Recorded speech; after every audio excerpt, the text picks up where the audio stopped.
In this video, I'm going to show you how to make Parmesan chicken and red potatoes in your Instapot. I've made this once before and I really liked it. I thought the chicken was good. It wasn't great, not the greatest thing I've ever had, but I thought that the potatoes were fabulous. So I'm anxious to make this again tonight and I'll show you how. The recipe calls for 1 1/3 pounds of boneless, skinless chicken. I have about 1 1/2 pounds here, which is 3 breasts for me. Last time I used 2 breasts and it wasn't quite enough for us, so I added a 3rd breast this time.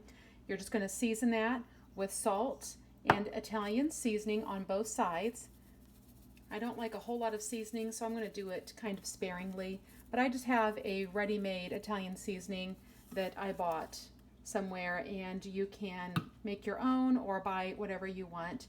So then I added 2 tablespoons of butter in the Instapot, and I hit saute. I'm going to saute it on high for 2.5 to 3 minutes per side, and I'll show you what that looks like in just a second. Okay, the timer just went off. My chicken has been sauteing for 3 minutes, so I'm going to flip it over and show you what that looks like. And I'm going to cook it for another 3 minutes on the other side, and then we're going to go to the next step.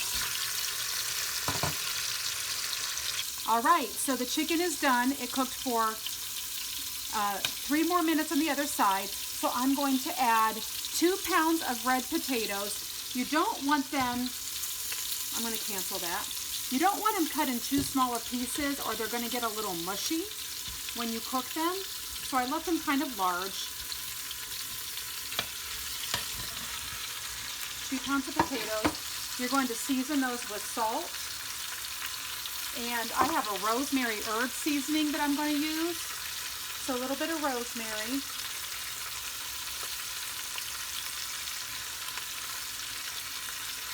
And 2 cups of chicken broth.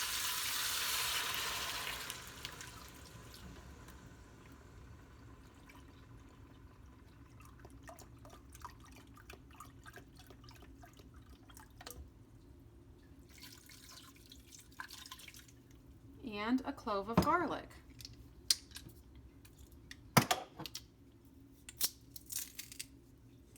I still like the fresh garlic. I'm a big advocate of fresh garlic. It tastes a lot better. So we've got all that in there. Let me give it a little bit of a stir to move that garlic around a little bit. And then we're going to put the lid on. We're going to make sure that it is sealed. Using this black nozzle, you're going to turn it away from you. Seal that, and we're going to pressure cook on high pressure for 20 minutes. That's it. And when we get to that next point, I will show you what to do. Okay, so when that finished cooking, I did nothing. I just let it sit there when it beeped, and it started at 0 and it counted up to 10. So I let this naturally release for 10 minutes, the pressure. So now I'm going to manually release the rest of the steam. So I'm going to come up here to the black nozzle and I'm going to pull that toward me to let the remaining steam out. That'll just take about a minute or so. And you'll know that it's done because the silver circle will drop all the way down. So first you manually or you naturally release for 10 minutes, then you manually release until the silver circle falls down. So when this is done, we're going to take off the lid, we're going to remove the chicken and the potatoes, and we're going to sprinkle them with some fresh Parmesan, and then we're going to make some gravy. My sister-in-law told me this would be much better if I made gravy to go along with it, and I think she's probably right. So we're going to make gravy. If you don't know how to do that, I will show you how. If you have a different way of doing it, great, do it your own way.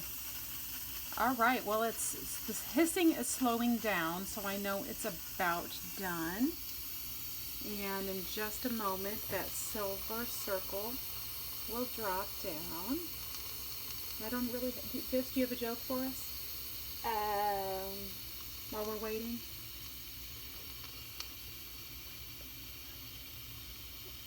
Spears. Knock, knock. Who's there? Britney Spears. Britney Spears who? Knock, knock. Who's there? Oops, I did it again. Lovely. And you made our silver circle fall down, so back up a little bit. We're going to take the lid off now. And everything should, oh, it looks really delicious. So we're going to scoop these potatoes out. They're very tender. I can feel them. They're even breaking apart a little bit. That's how I like them. That's how I like them, Vivs. Do you want to sing a song for us? I'm good. You're good? Okay. I'm good. All right. And you know what? The chicken is even starting to break apart. Last time I think it wasn't very good because it wasn't quite tender enough. And that might be what part of the problem was. And I can already tell it's more tender this time. I think there might be a chance that I forgot to naturally release the pressure for 10 minutes. That could be the problem. So feel free to fast forward through this if our banter is not entertaining to you. Do you think our banter is entertaining, Vivs? Here, I'll sing a song. Okay. A, B, C, Oh, it's D, beautiful. E, F, G, H, I, J, K, L, M, N, O, P, Q, R, S, T, U, V, W, X, Y, and Z. Now I know my ABCs. Next time, won't you sing with me? How many people do you think are going to hear this song? Probably like two. Two? Okay. So what we're going to do is we're going to turn the saute back on. Cancel that first. Turn the saute back on so I can make my gravy. We're going to take some Parmesan cheese. I bought the fresh grated Parmesan cheese. And we're going to cover this with some cheese because that's what makes it good. Last time I just put all the chicken and all the potatoes in one dish. That looks good. If you're not a gravy person, you could just spoon some broth right over top of all this, and I think that would be delicious. So what I did is I took a little plastic container. I mixed together some flour and some cold water. I put a lid on that and I shook it up for a little while, and we're going to add that to this hot broth. Whoops, it kind of sat for a little bit, separated. It's all good. So we're going to pour that in, and as that gets hot and boils a little bit, it's going to become thicker. I might need to add some more, and we will put this over top of the chicken when we're done. And here's the final result of our meal. I will admit I snuck a taste while I was spooning this out, and it's delicious. I take back what I said about it just being okay, and because it's really, really yummy. I made my gravy, it thickened up. We're going to pour a little bit of that over the top, and it was a success. Hope you enjoy.